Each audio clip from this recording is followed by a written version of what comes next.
said that if someone talks to God, that person is religious. If God talks back, he's delusional. My friends, many people think that God talks back to them, and they figure, well, it's God. I guess I have to do what this voice tells me. Might mean sacrificing a son, almost. Might mean killing other people or tormenting Jews. But how is it, my friends? How is it that we discern if we are actually being spoken to by a divine creative power? How do we know? I would suggest this. Let us use as a guide the Shema. Listen. Let us listen carefully. And let us also use a rational, science-based approach where we assume nothing without evidence. If you start out knowing nothing, you're better off than if you go down the wrong path. It was Jefferson who said, "He who knows nothing is closer to the truth than he who believes an error." Just like he who leaves a word blank in a crossword puzzle is closer to getting the answer than someone who writes the wrong answer in ink. Bad news. You're better off starting out with a blank slate and not filling it in until you know. Shema, listen. And many of us don't want to listen to other people. The best way to improve ourselves, perhaps, is to listen to other people, even solicit their advice. Most people don't do that. Tell me where I've gone astray. Who says these things? Help me. I want to be the best I can. Usually we don't want to hear about it. Listen. What would happen if we actually listened to what you could say is the voice of God? Or as we heard from Sagan and Einstein, the incredible, miraculous wonders of this universe. What would happen if we just simply listened? We would be filled, overwhelmed with awe and with wonder. And we would be struck by the majesty and the magnificence of everything around us. If we listened to God talking back to us, we would just be overwhelmed by this feeling of wonder and joy and celebration. If we hear a voice saying, go kill that person, or this person's not equal to you, probably we're not hearing what the universe is saying. You know, there's as many stars in the universe as there are grains of sand on all the beaches in the world. Imagine just if you went to Delray Beach on Atlantic Avenue, how many grains of sand are on that beach? Now imagine all the grains of sand to suggest that the author of all this creative power behind it, is going to choose, well, I like these guys, but not those guys. It's ridiculous. Right now we have people who think that God's talking to them, and they do some really horrible things. Some of them even vote for a pathetic, lying megalomaniac who launches insurrections against our government. That's how crazy people can get by hearing these voices. Even now, we're overrun by armies of the absurd, battalions of the brainwashed, forces of fanaticism, legions of lunatics, stupefied stormtroopers, and malicious militias who are doing things like telling women that you don't have any control over your own body, or telling us that we should be overrun by assault weapons, which were manufactured to commit as much carnage and mayhem as possible.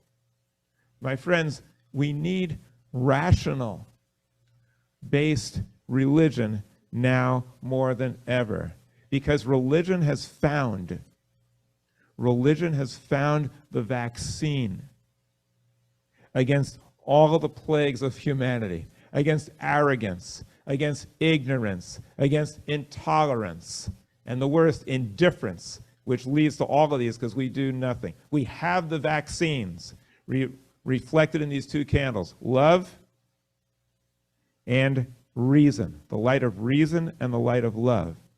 But most people have rejected the vaccine. They don't want to take it. They might take one or the other, but they don't want to accept reason and love. And so we Jews, we're trying to share these two lights. We call reason and love emet v'tzedek, truth and righteousness. Those are the twin goals of the Jewish people. Sadly, these goals are hard to obtain because most people, they don't really want to believe what is true. They choose to believe what they wish to be true. You ever hear that? You ask them, well, what do you think of an afterlife? Well, I like to believe that what's the difference what you like to believe? The point is, what is true? All right, and if you want to face reality, that's true. Some people say, well, Rabbi, you're a killjoy. You know, you don't let us believe all these different things. Like I said in the beginning, everyone is free to believe anything they want. Everyone is free to believe that. But if you want to confront reality and deal with reality so that you can be effective as a person and not live a lie, and being able to carry out the Jewish mission, which is based on, first of all, reality, then you have to try to act reasonably. And the logical path is much better than the pathological. And many people think, well, that's a cold, sterile way of looking at things. Is it really?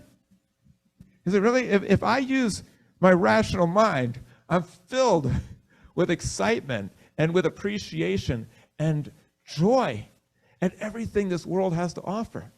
Personally, I don't need to believe that there's something after this. I'm grateful that I was born. I defied all the odds to be born. The chances that I would be born are one in an infinitesimally small number. The fact that I would reach my 60s and still be able to hit a tennis ball and still be able to see and hear and still be able to enjoy food and friends, I mean, that's chalk that up to science. The average lifespan was like 30 years 500 years ago, and even if you made that, you'd have all these horrible afflictions. I like the real world. I like reality. It's wondrous. It's awesome. And it allows us to be effective in what we do. And so, Jewish people, we cherish this world. We don't focus on what is in on the hereafter. As my dad used to say, we don't think about the hereafter. We think about what are we hereafter in this world, because this world's an incredible place. It offers us enough. We don't have to spend our time speculating about other things. And also, we believe as Jews in evolution, that the Bible was our first effort to understand, not necessarily our best one. And we've improved since then. And so we cherish that. You know, you could see the evolution in the language of Hebrew. Let me take, for example, the word mitzvah. Mitzvah used to mean a commandment. Now it means good deed. We don't do it anymore because we think God commanded us to do this, so we have to do this. We do it because we want to be good people. That's how we've evolved. That's how morality. The word yirah, we should have an attitude towards God of yirah. You know what yirah means? It used to mean fear. We feared God. We thought he was going to kill us, so we made sacrifices. That's not what it means now. Now yirah means reverence. We have reverence for this creative power that's in all, that unites all, and that transcends all.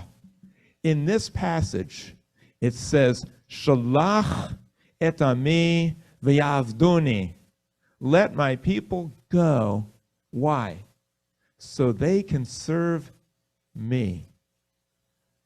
The original meaning of Ya'avduni means so they could worship me. Worship blindly, like we had no clue of all this power, so we were scared out of our wits, so we just worshiped God and did whatever he said. Now it doesn't mean that. Avodah is the word now for service. It means that we're filled with such gratitude that we want to serve other people. That's what we're called upon to do. I just want to share with you also the holiday of Passover.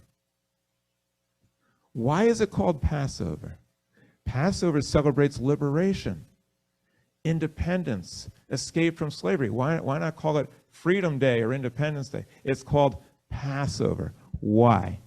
Because God, according to the Torah, passed over the Jewish people, and they put lamb's blood on the doorpost.